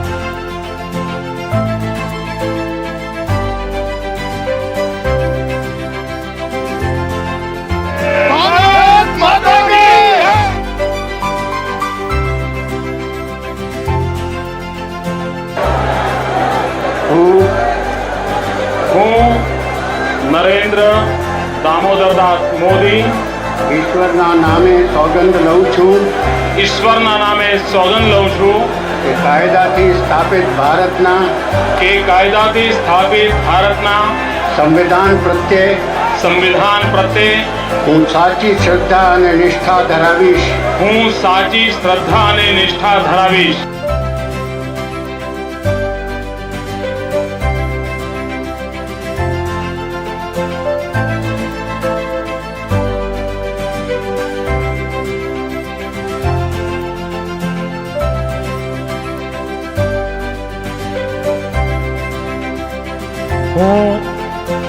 Narendra Damodardas Modi ઈશ્વરના નામે Towards the fag end of Parliament session, Rahul Gandhi putting out a video saying stock markets will crash tomorrow because of a Hindenburg report which referred to Madhavi Buch. How do you view that? Well, certainly there's an element of suspicion that the opposition is playing into, this kind of a disruptive politics, almost deciding hook or crook, I will have to win and Modi should be removed. For that, I'll do everything. And that is what is the game played out. But the markets didn't respond. No, markets did not respond. Citizens also did not respond. Otherwise, why would Modi be forming the government the third time?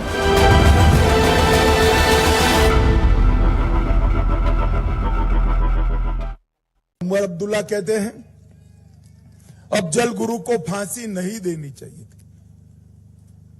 भाई किश्तवाड़ वालों, मैं तो सीधा आपको पूछने आया हूं, अब जल गुरु को फांसी देनी चाहिए थी या नहीं देनी चाहिए थी? जोर से बोलिए जरा, देनी चाहिए थी या नहीं देनी चाहिए थी? यही बताता है कि राहुल गांधी और उमर अब्दुल्ला की सरकार बनी तो क्या होने वाला है। फिर से पथराव होगा, फिर से आतंकवादियों के जनाजे निकलेंगे, फिर से गोलियां चलेगी, फिर से सिनेमा हॉल बंद हो जाएंगे, फिर से अमरनाथ यात्रा पर हमला होगा, फिर से ताजिया का जुलूस बंद हो जाएगा और ये जो इन्वेस्टमेंट आ रहा है जम्मू कश्मीर के अंदर, इसकी जगह बेरोजगारी खड़ी होगी। भाइयों बहनों, ये अब्दुल्ला गांधी परिवार, उनका एक ही मकसद है, जीतना। आतंकवाद को शरण में जाने की इनको कोई शर्म नहीं। भाइयों बहनों, ये कहते हैं कि अगर हम आएंगे। Hello motto. Motorola, India's best 5G smartphone brand, brings you the latest breaking news updates from across the country only on Republic TV. कैसे आंख खोली जा रही है, कैसे बंद की जा रही है, ये आंखों का खेल। मैं यहाँ बैठता हूँ, तुम पहनाओ। हाँ। वाह, लग रहा है ना तुम बड़े हो।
Welcome friends, let's begin this bulletin with the headlines, but including in this important developments insofar as India's decision to review Indus water treaty is concerned, Modi cabinet deciding on one nation, one poll, and of course, fantastic exercise spanning out in Jammu and Kashmir with democracy taking roots, massive polling taking place in the assembly elections. All that and more, let me get you the headlines first.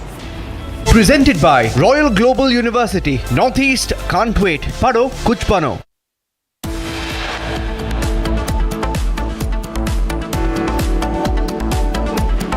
सर्वसम्मति से इन recommendations को accept किया और इसका implementation 2 phases में होगा। India inches closer to one nation, one poll as cabinet led by the Prime Minister accepts Kovind panel report.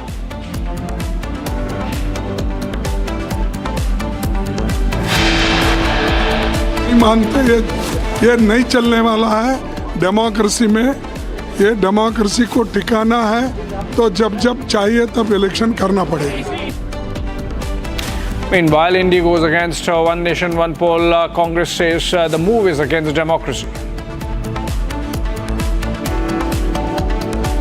India served notice to Pakistan, demands modification of the Indus water treaty. Not all water is going to flow to Pakistan now.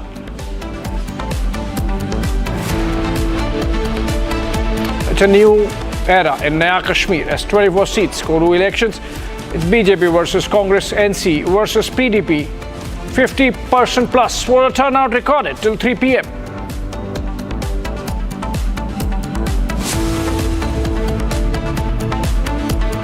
Presented by Royal Global University, Northeast can't wait. Pado kuch bano.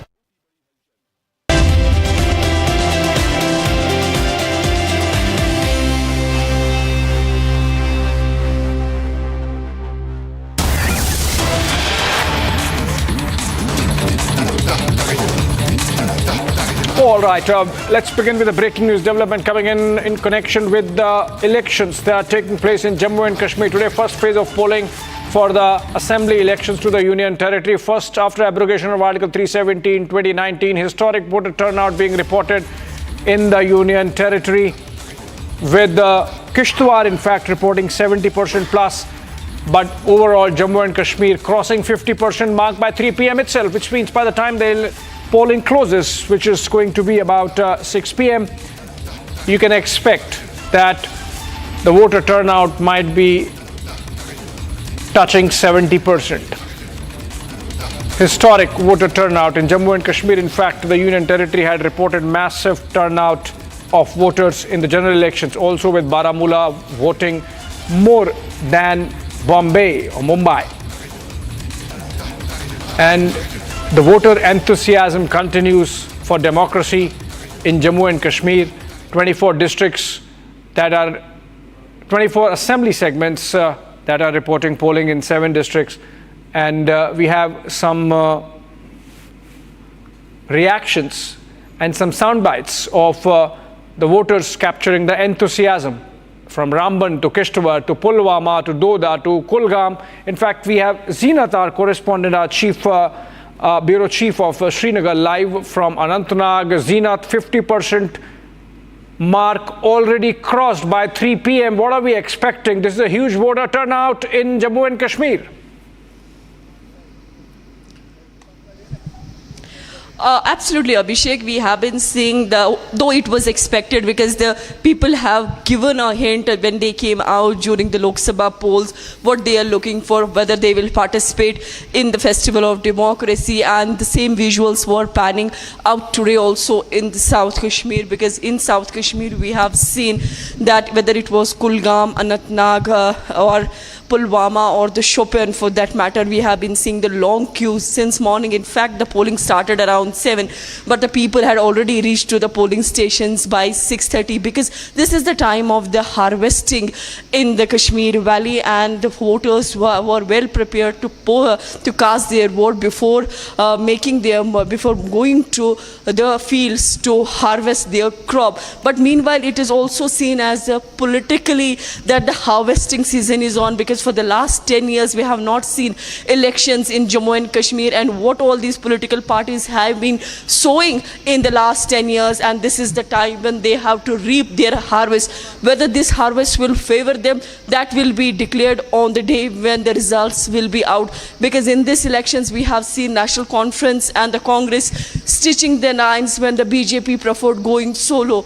Similarly, PDP also went solo because they were not accommodated by the Indian alliance, saying that they don't exist on ground. But a bigger punch or the bigger card was played when the Supreme Court granted bail to Engineer Rashid, who had been a factor in North Kashmir after he had a massive win against the former Chief Minister Omar Abdullah.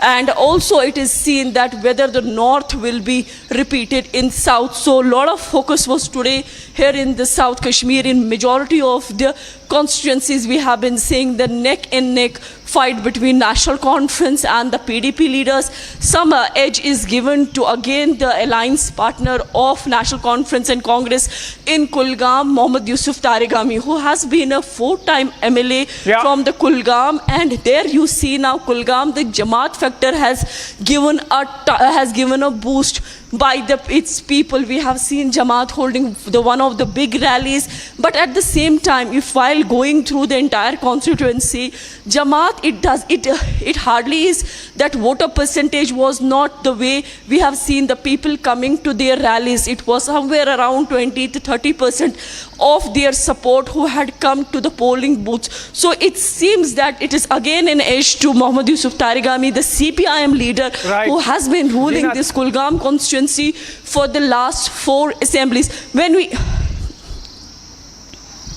Zeenat, in fact, you mentioned the Jamaat factor. I'm sure it's not working just in Kulgam, but it's going to work in the entire valley this time, because earlier in the morning we had this picture coming in of Jamaat-e-Islami's Ghulam Qadir Wani. He's chief of the central panel, who has himself gone and cast his vote. We hear, of course, many Jamaatis informally contesting this election, though of course it continues to remain a banned party. So obviously as independents, You think that is the factor which is contributing to this high voter turnout, that finally people in the valley, including the people like the Jamaat, which had for good 4 decades boycotted elections, are now participating in the democratic exercise?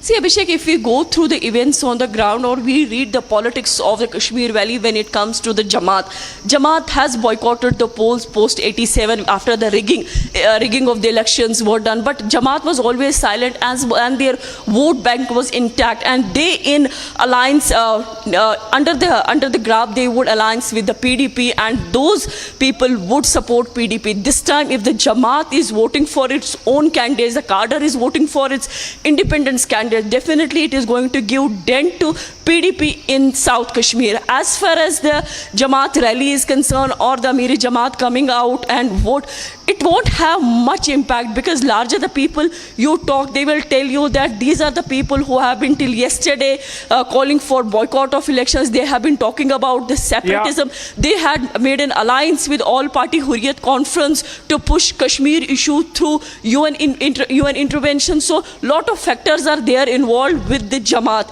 Right. And then Jamaat also, you see that the floating vote, that plays a part in the elections, wherever the elections are held, where this floating vote go. Because at the one side we see that the cadre vote, which is always intact, but will this floating vote help Jamaat-e-Islami, or it will go into the pockets of the traditional parties? That only time will tell. Absolutely. Where the vote goes, that only time would tell, but clearly vote is happening, and huge voter turnout at that 50% mark crossed by 3 p.m. Also joining us, Gursimran from Kishtwar. Remember, the elections are happening on this side of Pir Panjal, also on the Jammu side, and Gursimran is reporting from Kishtwar. Gursimran, how is the polling like there in the valley? It's crossed 50%, or is it the entire union territory figure of 50% plus? And whether the voting is happening absolutely peacefully? See, Abhishek, if we speak of the voter turnout for entire Jammu and Kashmir, it's 50.50%. For the Chenab Valley, if we speak of the 3 districts, that is Doda, Kishtwar, Ramban, the voting percentage has already surpassed the 60% marks.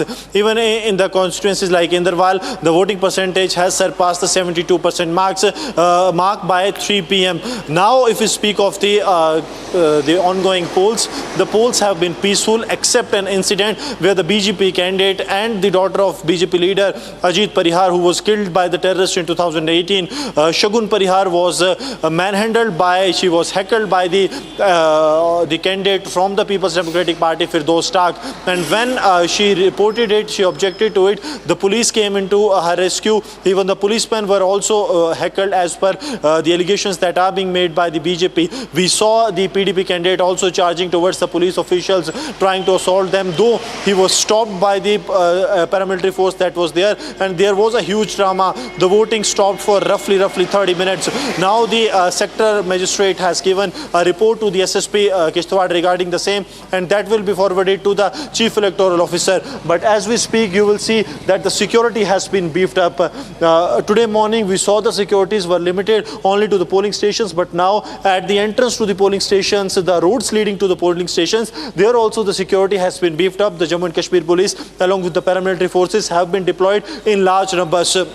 Even if we speak of the Bhagwan Mohalla, where the incident took place, there the deployment of the ITBP along with the Sashastra Seema Bal, CRPF, Jammu and Kashmir police, armed police has taken place, and it was converted into a cantonment for at least 4 to 5 hours when the incident took place at around 4. Now what we are picking up, that the situation has been peaceful throughout the Kishtwar, Doda and the Ramban, and the voting is underway at all the locations. The administration is hopeful that they will be able to close down to the mark of 80%, 85% in these 3 districts, Abhishek. All right, let me go back.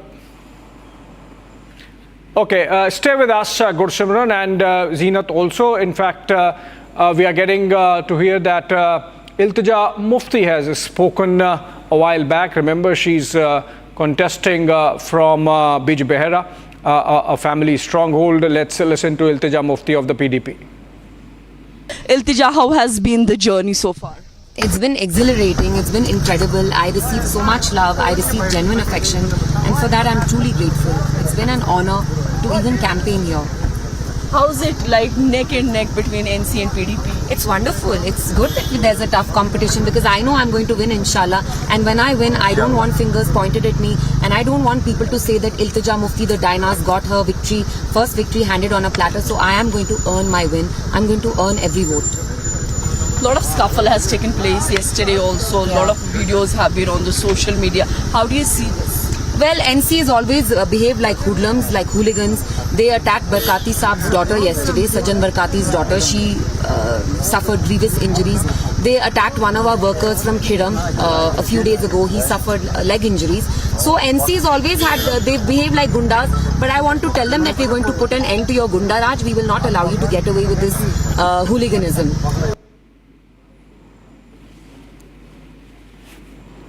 All right, that was Iltija Mufti speaking to Zeenat a while back. In fact, I am told Erawat is also joining us live. He's also in South Kashmir, in Anantnag. Erawat, from the constituency which you are reporting from, are we getting similar reports that it's great voting and turnout that's happening? Yeah, absolutely, Abhishek. We have seen the good voter turnout is taking place. As we have seen earlier, we have seen that the Kashmir used to see the boycott calls, but this time we have seen that the young voters are taking part in the voting process. Now the youth of Kashmir is choosing the ballot box instead of the guns, and we have seen that the good number of the voters are coming out from their homes to cast their vote. As we have seen, some hours are still going on, and we have seen that as we have here in the Pulwama, we will try to speak with the PDP's Wahid Para also here. He has joined us. आप मुझे बताइए, youngsters को हम देख रहे हैं किस तरह से वोट कास्ट करने के लिए सामने आ रहे हैं. इससे पहले जो कश्मीर में हम देखते थे, वो यंग वोटर्स जो है वो इलेक्शन बाइकआउट और बाकी कैंपेन्स में जुड़ा करता था. एक 10 साल के बाद इलेक्शंस हो रहे हैं और 5 साल का जो वैक्यूम रहा है एब्रोगेशन के बाद, एक ब्यूरोक्रेटिक रूल रहा जम्मू कश्मीर में, तो this is an election where people see democracy as a voting as a weapon and they want to express their anger. This vacuum, they want to come out and show that this is the only way to reclaim your rights. So whatever has been snatched on 5th August 2019, I think people understand that the democratic path is the only way to resist and also fight for their rights. What's your opinion about the one election and one national? I think we don't subscribe this policy. It's a BJP's agenda, and this has been done without taking the local regional parties on board. So this is a discussion. We live in a democracy. So if you don't hold consultations with the regional parties, so what is the आप खुद ही कर रहे हैं सब, जो आपको मर्जी लग रहा है वो कर रहे हैं. So we don't buy these elections. We don't know what is the objective behind it. Whether it is good or not, bad, that's different. But the way this is being done without participation, consultation of the regional parties, national parties, so that's where we object with it. How do you see Engineer Rashid's release before the elections, and he is doing campaigns now? How PDP is reacting on that? I think we are very clear that all political prisoners should be released, and there should be bails given to the people, and the prisoners should be brought back to home. So we're not against his release. We want absolute bail for him and also for other prisoners. Does PDP accept this, that the really change on ground, as we have seen after the abrogation of Article 370? Now the youngsters are taking part in the ballot box. Now they have shunned the path of violence and they are choosing the ballot box. No, there is a shift in some ways, but the question is also that this is also because of suffocation that's happening here from last 5-6 years. A lot of people are in jails, a lot of young people are booked under UAPA, PSAs.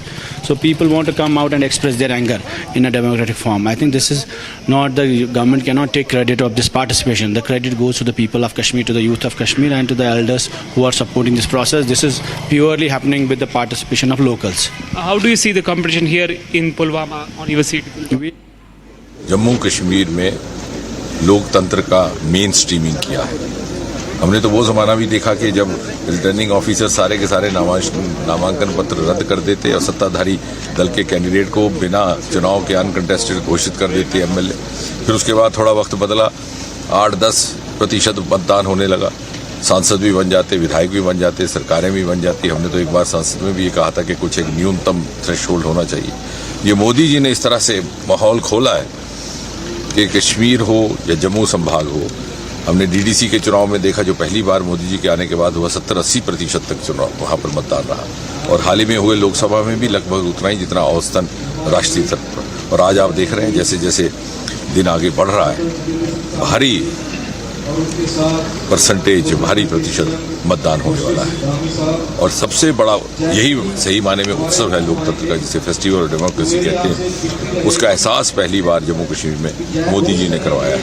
एक लोकतांत्रिक आकांक्षा उजागर हुई है, resurgence of democratic aspiration candidate की तरफ से भी, क्योंकि एक जमाना था जो कैंडिडेट बनने को कोई तैयार नहीं था कश्मीर घाटी में। आज देखिए कितनी भारी संख्या में लोग आकर के अपना नसीब आजमाने के लिए आ रहे हैं, और कितनी भारी संख्या में मतदान करने वाले भी आ रहे हैं। तो दोनों तरफ से एक नई ऊर्जा, नई आकांक्षा ने जन्म लिया।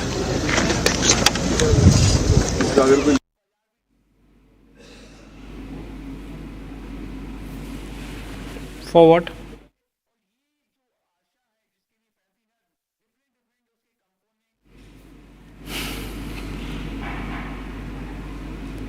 That was Jitendra Singh, Minister of State in the Prime Minister's office, also an MP from Udhampur.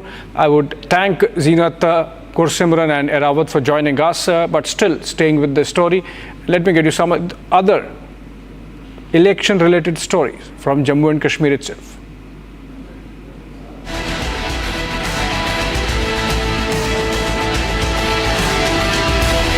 A massive showdown occurred between BJP and PDP workers at a polling booth in Jammu's Kishtwar amid the first phase of voting. This after BJP candidate Shagun Parihar accused her PDP opponent Firdaus Tak of allegedly heckling her. The BJP has filed a complaint with the Election Commission, which in turn has filed a complaint with the Kishtwar SSP. Meanwhile, additional Deputy Commissioner Pawan Kotwal arrived at the spot and restored normalcy.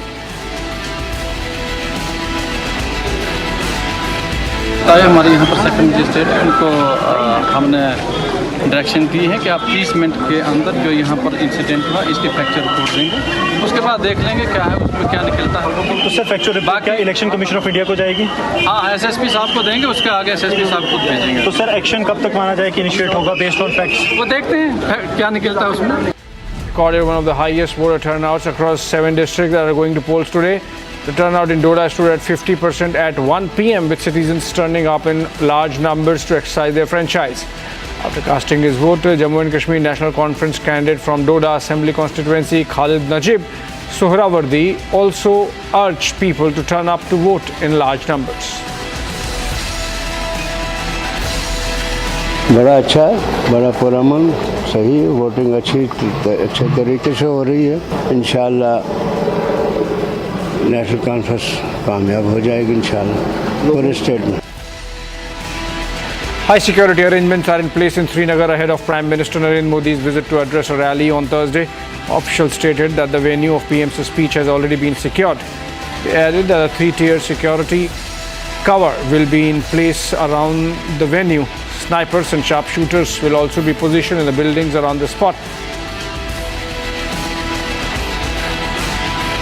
ऐसा है कि मैं समझता हूँ ये प्रधानमंत्री नरेंद्र मोदी जी के विकास व विश्वास के विजन की जीत है। जहाँ उन्होंने विकास किया है वहाँ उन्होंने जम्मू कश्मीर की जनता का विश्वास जीता है। National Conference's Dr. Bashir Ahmad Veeri, a candidate opposing Iltija Mufti and others, has accused the People's Democratic Party of engaging in poll rigging. He claims that girls from Srinagar were brought in disguised in burqas and hijabs and were using different voter IDs to engage in fraudulent voting.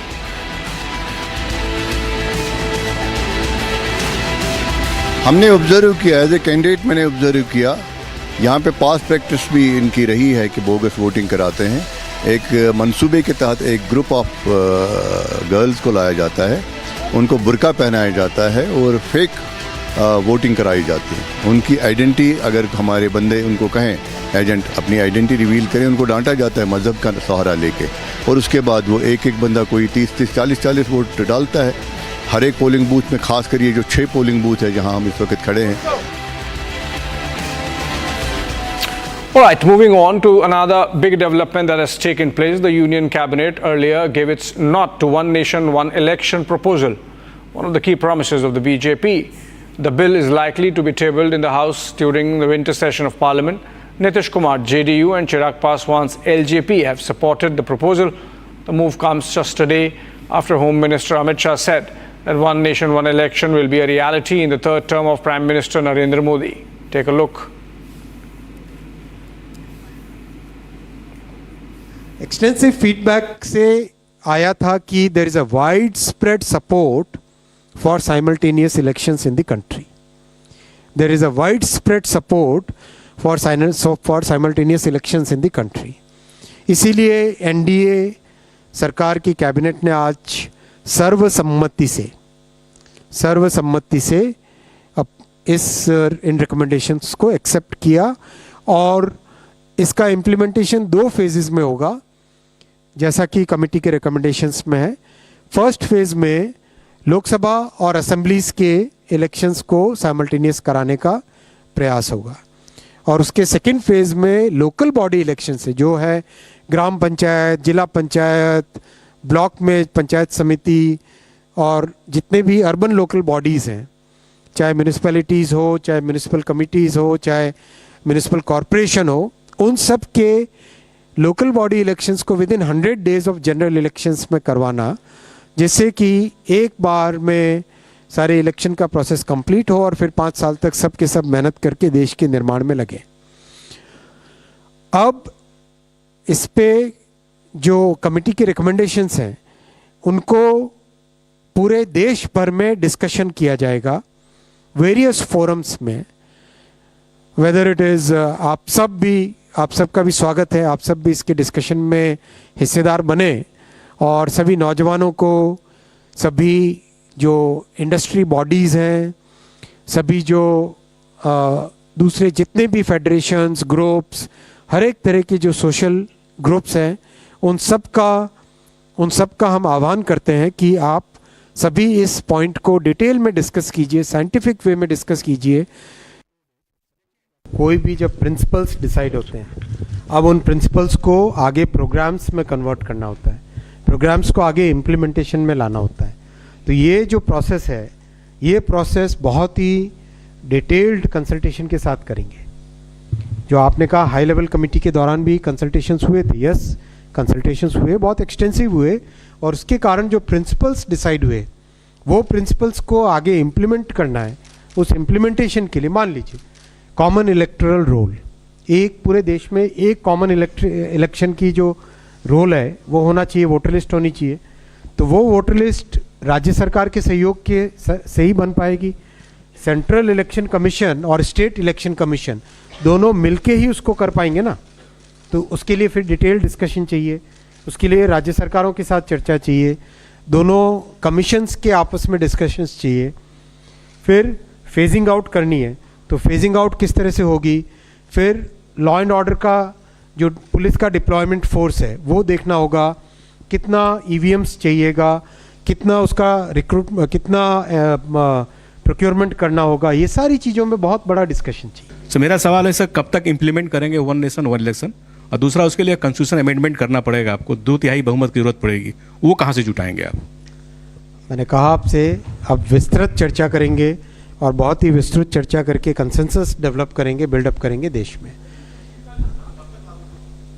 इस term में लागू करेंगे, ऐसा माननीय गृह मंत्री जी ने कल आप सबके सामने कहा है। Right, a huge electoral reform in the offing with the Modi cabinet accepting one nation, one election principle, which was brought in by the Kovind panel as an exercise that was carried out after the Kovind panel. The former President of India, Ramnath Kovind, was appointed. We'll keep a close track. It's a huge debate. Opposition clearly taking a position that they are not going to support the government on this. And so, join at 9 p.m. with Arnab Goswami to have a conversation on one nation, one election. But another important story that has panned out today, India taking Pakistan to the cleaners on the Indus Water Treaty of 1960. In fact, India has slapped a notice on Pakistan and called for a review of water sharing insofar as the Indus water system is concerned. Short break. On the other side, more details.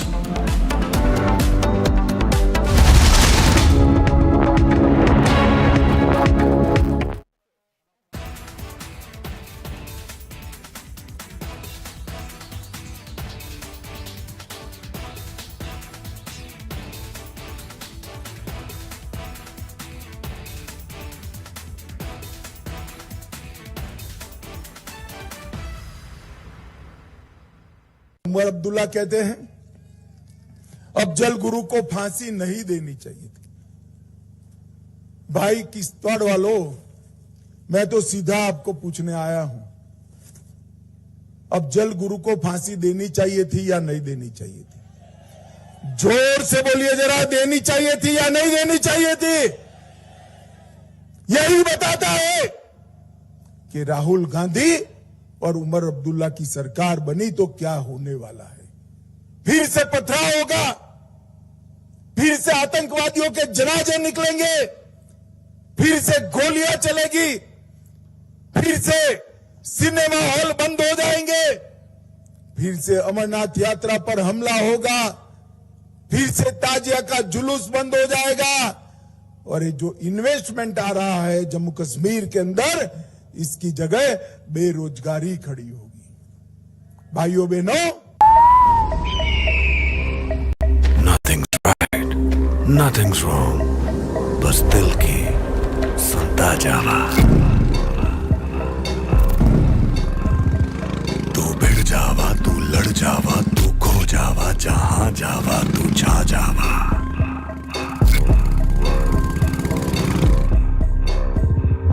तू रंग जावा, तू घुल जावा, तू चमक जावा, तू धड़क जावा। Original Jawa 350। How do you Java?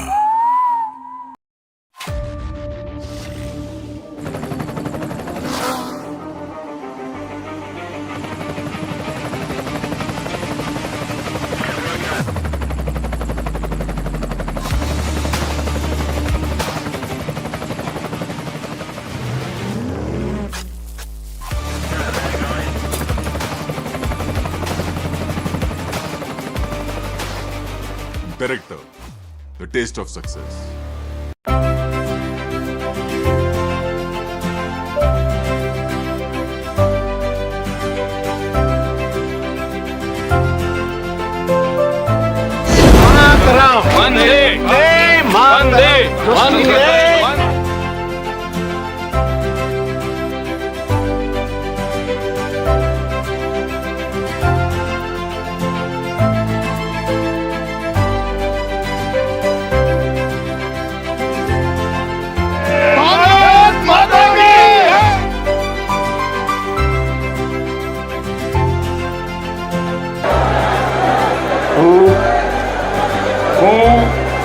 Narendra Damodardas Modi ઈશ્વરના નામે સોગંદ લઉં છું ઈશ્વરના નામે સોગંદ લઉં છું કે કાયદાથી સ્થાપિત ભારતના સંવિધાન પ્રત્યે હું સાચી શ્રદ્ધા અને નિષ્ઠા ધરાવીશ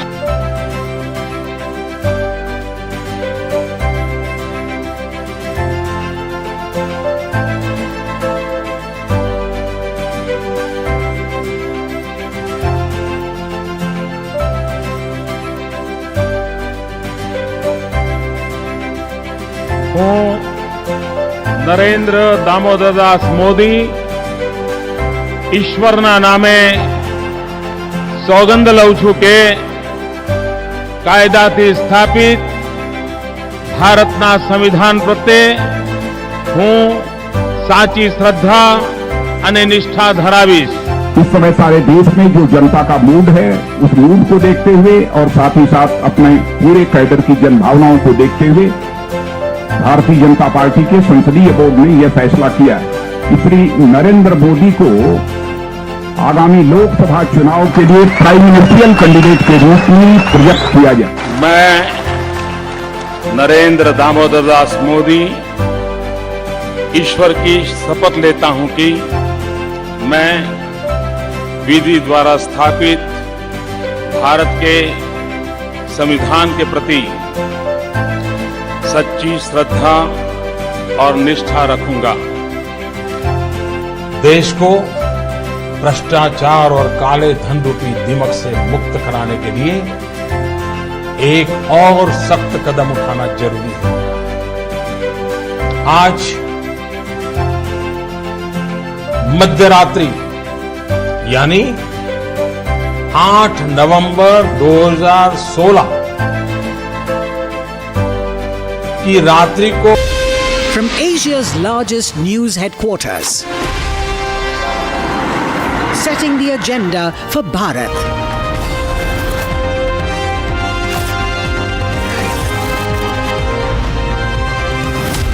You're watching Republic.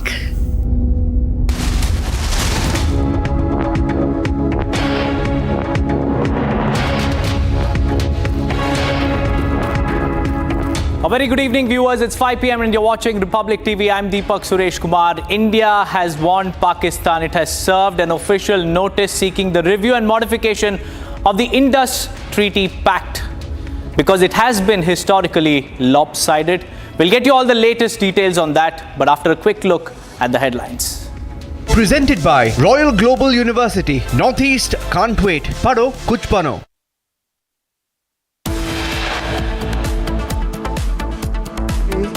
सरकार की कैबिनेट ने आज सर्वसम्मति से इन रिकमेंडेशंस को एक्सेप्ट किया और इसका इम्प्लीमेंटेशन 2 फेजेस में होगा. India inches closer to one nation, one poll as cabinet led by the Prime Minister accepts Cohen panel report. इसको नहीं मानते, ये नहीं चलने वाला है. डेमोक्रेसी में ये डेमोक्रेसी को टिकाना है तो जब जब चाहिए तब इलेक्शन करना पड़ेगा. Meanwhile, India goes against one nation, one poll. Congress says the move is against democracy. India serves notice to Pakistan, demands modification of Indus Water Treaty. It's a new era in Naya Kashmir as 24 seats are voting in the phase 1. It's BJP versus Congress, NC versus PDP. 50.65% voter turnout recorded till 3 p.m. Presented by Royal Global University. Northeast can't wait. Pado kuch bano.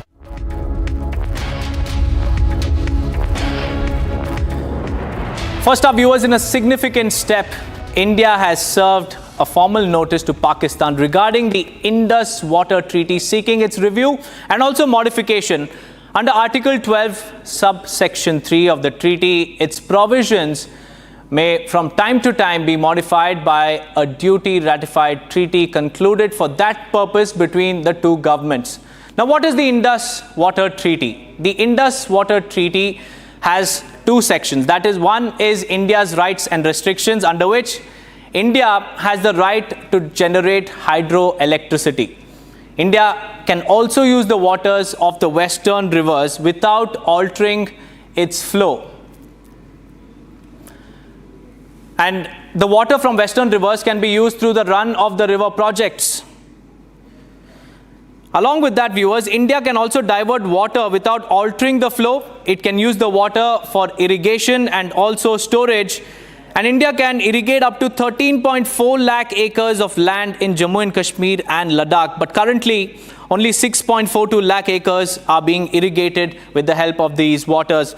Now, as far as the storage is concerned, India can store up to 3.60 million acre feet of water on the western rivers. But as of now, almost no storage capacity has been developed by India so far. Now, what are Pakistan's rights and concerns? Pakistan can object if India's hydroelectricity projects violate the treaty. But Pakistan also relies heavily on the waters of the Indus system because most of the water is used for the agriculture in the Punjab province, which is the food basket of Pakistan. Most of the crops come from this particular province, so the majority of the water supply is used for agriculture in the Punjab province. Now, while the treaty was signed, viewers, a permanent Indus panel was also established. The treaty established a permanent Indus commission which has representatives from both the countries. And the primary focus of this panel is to resolve disputes and also discuss water-related issues. And sometimes, if the disputes are complicated, they are then referred to neutral experts. That's what the commission that has been deputed will have to oversee. And what is the importance of the treaty? Let's now tell you about the importance of the treaty that has been signed between India and Pakistan. Now, Indus Water Treaty is one of the most durable pacts between the two nations. It has successfully regulated the usage of river waters, and it has also reduced potential for conflict amidst the broader political tensions. But even this treaty has its own challenges, and most of the challenges are often from the side of Pakistan, because we'll tell you about that as well. As far as the challenges are concerned, Pakistan often objects to India's dam construction and other projects along the rivers because it fears reduced water flow into its own country. And recently as well, Pakistan had opposed the Tulbul navigation project, and projects alike as well have been opposed by Pakistan. Now, time and again, viewers, Pakistan has been using the water disputes to exert political pressure. It's quite evident. While India is trying to fully utilize its legal share, the Indus Waters Treaty is also crucial for the water security.